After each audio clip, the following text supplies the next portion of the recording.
Jangan lupa subscribe YouTube channel Metro TV News dan jangan lupa nyalakan notifikasinya.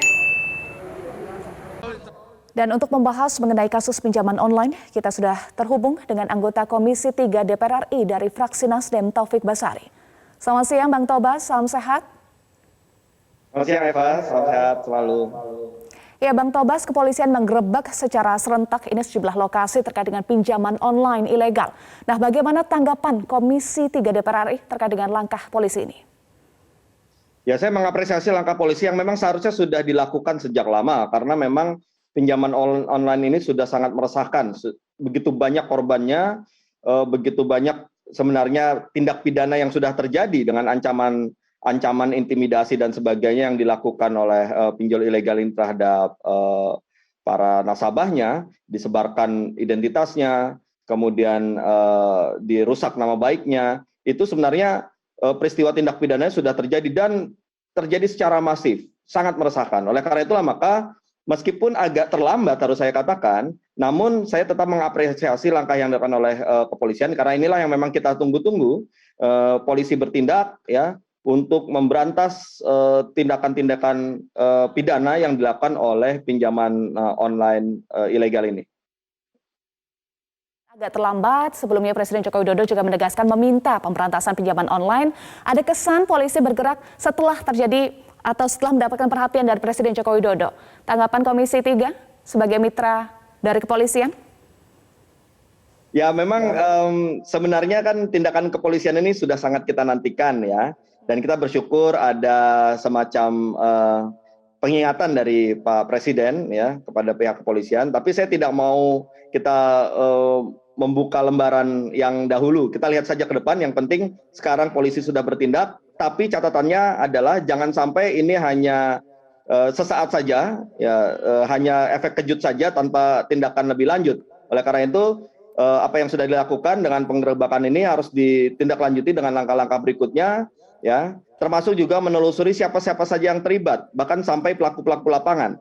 Ini penting karena kita ingin mengingatkan bahwa setiap orang yang bekerja ya dalam satu tindakan kejahatan secara bersama-sama, maka dia juga harus mempertanggungjawabkan apa yang dilakukannya ya. Misalnya orang yang menyebar di pelaku lapangan, orang yang membuka identitas orang kemudian dituliskan ancaman dan sebagainya, harus juga diusut. Supaya apa? Supaya orang akan berpikir ketika ada pinjaman online ilegal mengajak orang untuk bekerja pada perusahaannya, itu mereka akan berpikir bahwa kalau saya bekerja dengan landasan sebuah tindakan-tindakan yang melanggar hukum, maka saya pun juga bisa terkena satu tindak pidana. Nah ini penting supaya nanti ke depan tidak ada lagi orang-orang yang akan bekerja ya membantu pinjaman online ilegal ini. Samping juga tentu otaknya ya, siapa yang meraup keuntungan dari praktek-praktek pinjaman online ini harus kita berantas sampai ke akar-akarnya. Siapapun itu, bahkan siapapun yang melakukan backing terhadap pinjaman online ini. Jadi harus tuntas. Ya, kita benar-benar berharap gebrakan ini terus dilakukan hingga ke akar-akarnya sampai setuntas-tuntasnya. Oke, tidak hanya efek kejut, harus betul-betul tuntas. Nah, tindak lanjut seperti apa yang seharusnya dilakukan oleh pihak kepolisian untuk betul-betul mengungkap otak sindikasi pinjol ilegal ini, Bang Tobas? Ya, pertama kita harus bisa, kepolisian harus bisa mengungkap pola yang dilakukan oleh pinjaman online ini. Caranya seperti apa, berhubungannya seperti bagaimana, instruksinya seperti apa, kemudian siapa yang memodali, siapa yang menginisiasi, siapa yang memulai dan sebagainya ya. Jadi petanya harus kita buka dulu nih, karena ini kan jaringan ya. Oleh karena itu maka harus telusuri satu persatu sampai kepada puncaknya ini yang menjadi otak dan mendapatkan keuntungan dari kondisi seperti ini. Yang kedua, kalau kita lihat dari rekaman-rekaman penggerebekan, memang banyak orang-orang yang terlibat ya, yang dengan perannya masing-masing. Meskipun kita menyadari mereka menjalankan perintah, tapi sebagai satu pembelajaran hukum kepada publik, orang-orang yang terlibat ini pun yang di depan komputer, yang menyebarkan SMS dan sebagainya pun harus diproses ya sebagai pembelajaran sekali lagi, sehingga itu tadi ya wajah-wajahnya mungkin wajah-wajah yang tidak berniat dengan melakukan tindak pidana, tapi kenyataannya mereka terlibat juga dalam proses tindak pidana ini. Nah itulah ini harus kita gaungkan sedemikian rupa sehingga orang tidak memberikan ruang kepada pinjaman online. Kita juga mengingatkan kepada masyarakat agar tidak sampai terjebak lagi ke pinjaman online, dan kita harapkan ketika ada laporan ya terhadap praktek pinjaman online ini, polisi langsung bergerak, ya langsung menindak, jangan menunggu terlalu lama, jangan kemudian menggantung-gantungkan, tapi laporan ada, tindak, dan kita harapkan ada hasilnya supaya masyarakat merasa aman ya dari praktek ini. Dan masyarakat ini penting nih, masyarakat juga akhirnya bisa memberikan kepercayaan kepada kepolisian bahwa ketika melapor ke kepolisian maka laporan tersebut akan ditindaklanjuti. Terkait dengan hal itu Bang Tobas, tapi banyak masyarakat yang takut untuk melapor terkait dengan banyaknya ancaman, bahkan intimidasi, pembunuhan dan sebagainya. Apa yang harus dilakukan untuk memberikan rasa aman juga pada masyarakat jika mendapatkan ancaman atau intimidasi dari pinjol online ilegal?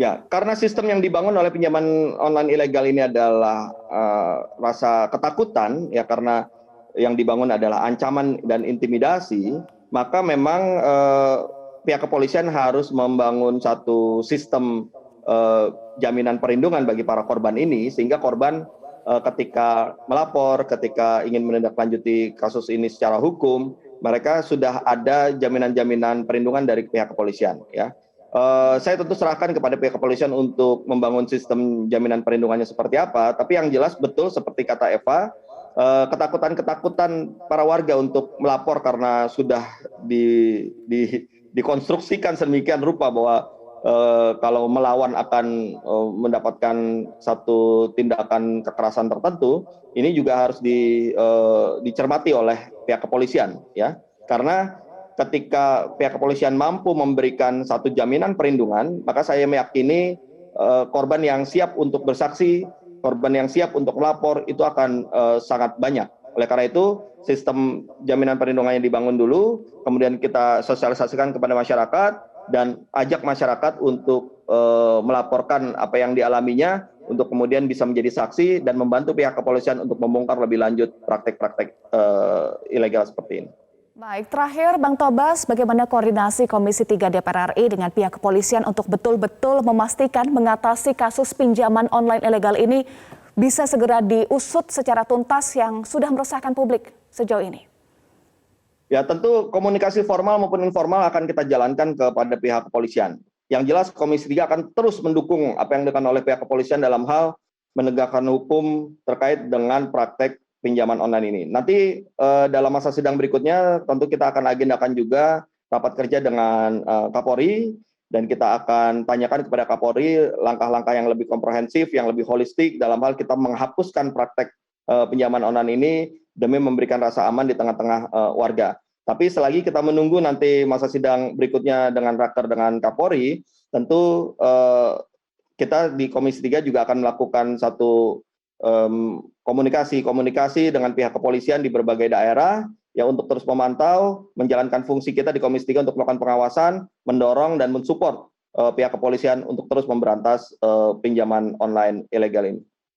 Baik, terima kasih anggota Komisi 3 DPR RI dari fraksi Nasdem, Taufik Basari, sudah bergabung bersama kami di Metro Siang.